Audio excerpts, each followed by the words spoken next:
Sweetisms! I played a lot of the early access Duet Night Abyss, and I'm here to go over everything you need to know to start. First, all characters and weapons can be freely obtained just by playing the game. However, not all of them can be obtained right away, and some are time-gated. Here's a breakdown of which characters are available when and where.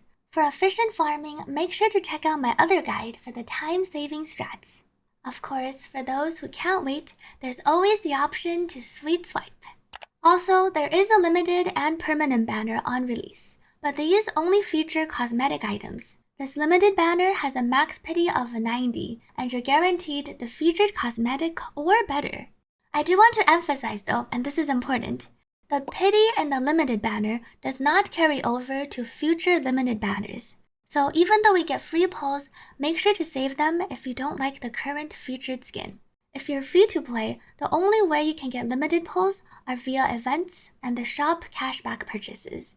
Standard pulls also seem pretty limited, and outside of events and the monthly pass, they can only be obtained as a one-time reward in-game from leveling up your trial rank, characters, weapons, and this fishing shop.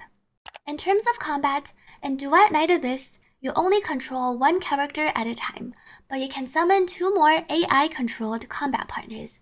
Your main character equips both a melee and ranged weapon, and you can seamlessly swap between the two. Your combat partners can only equip one weapon each, but they will automatically attack and cast their abilities when enemies are nearby. This means that when they're strong enough, you can happily AFK through a lot of content. In the beginning, you can feel free to level up all of your free characters and weapons to try them out, as leveling EXP and mats are all farmable infinitely. There is no stamina system. Just click on what you're missing to see where and what to farm. Oh, and save these until later. You can also level up your demon wedges. For those new to the game, you can think of demon wedges as mods you equip on your character and weapons to make them stronger. They come with fixed stats, and sometimes also have unique effects that can alter how your character or weapon plays. While there is no RNG on substats though, there is RNG on how long it takes for the one you want to drop. For those who want to save some time, just focus on leveling 3 main characters first. 1 on-field along with their weapons, and 2 combat partners along with theirs. Remember to assign a loadout to your combat partners to be able to summon them. From the free characters, I've personally been liking the main character. Her slashes are cool. Veronicas also look sick, but I think I played a bit too much of her during the last CPT. Rebecca is also a great AFK combat partner early on, and Lisbel is super fun once you unlock her. Just look at her Excalibur! Meanwhile, Daphne is a great healer and buffer. Truffle is cute and can also heal. Margie can buff well and bonk people. And Outsider is our low HP damage dealer. While there is no stamina in the game, there is still some time gating for certain weekly materials, so you might want to plan ahead a bit. Every character comes with 2 skills and 1 passive that you can level to 10. Starting from skill level 6, you will need materials from the weekly bosses to level them up. You can only farm 15 boss mats a week, though in the beginning, you'll have access to a bit more with the first time clear rewards. The weekly boss mats aren't too bad overall, just make sure to farm the right one as each drops a different material. Meanwhile, this Twilight Shreds seems to be the rarest and most time-gated material. You need 1 for each skill level past 8, as well as 1 to unlock each of these side skill nodes. Currently, we can only obtain 1 a week from the roguelike mode, though we also get 4 as one-time rewards from ranking up, and 2 from the monthly pass, which doubles if you purchase the paid version. Speaking of the paid monthly pass, we also get this cute Genimon. Genimons are cute creatures you can come across in the world to capture and then equip to give buffs to our team.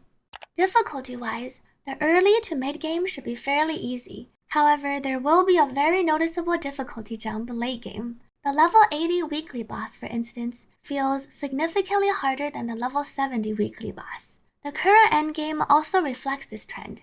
Our main endgame currently is called Immersive Theater, and this is what you need to clear to obtain secret letters for the featured character and weapon. The mode itself is fairly straightforward. You need to kill a certain number of enemies before the time limit to obtain max stars. I honestly hope they improve on this mode, as it does get repetitive and the enemies just have a lot of HP at the higher levels. Keep in mind, you will need 2 teams of 3 to tackle this endgame mode, and ideally DPSs of the right element as well, in order to receive this huge damage bonus. Progression-wise, I recommend playing through the entire story first, as there shouldn't be any time gating and it unlocks new game modes, as well as access to more systems, characters, weapons, and demon wedges. You also gain a lot of trial EXP from completing the quests, which will let you farm higher difficulty commissions for better rewards. I do recommend not skipping the story, as it's pretty interesting and has unexpected twists. Finally, your choices and various dialogues will give you different stat points. You'll need to reach certain thresholds to unlock item purchases in this Luno impression shop, as well as pass some NPC's dice checks. You don't need to be worried about making the wrong choices though, as there are lots of NPCs and dialogues to farm points from. Speaking of NPCs, make sure to go and talk to any NPC you see with symbols above them, as they can often unlock new quests and also give you more stat points.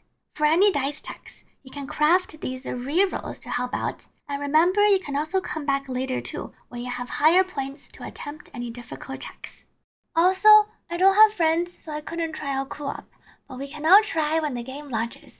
I believe you can do all the farming commissions together, and there's also a common co-op area where you can show off your Porsches or get shown off to by others. There's more I want to cover, but I think that's it for this video. Hopefully some of these help.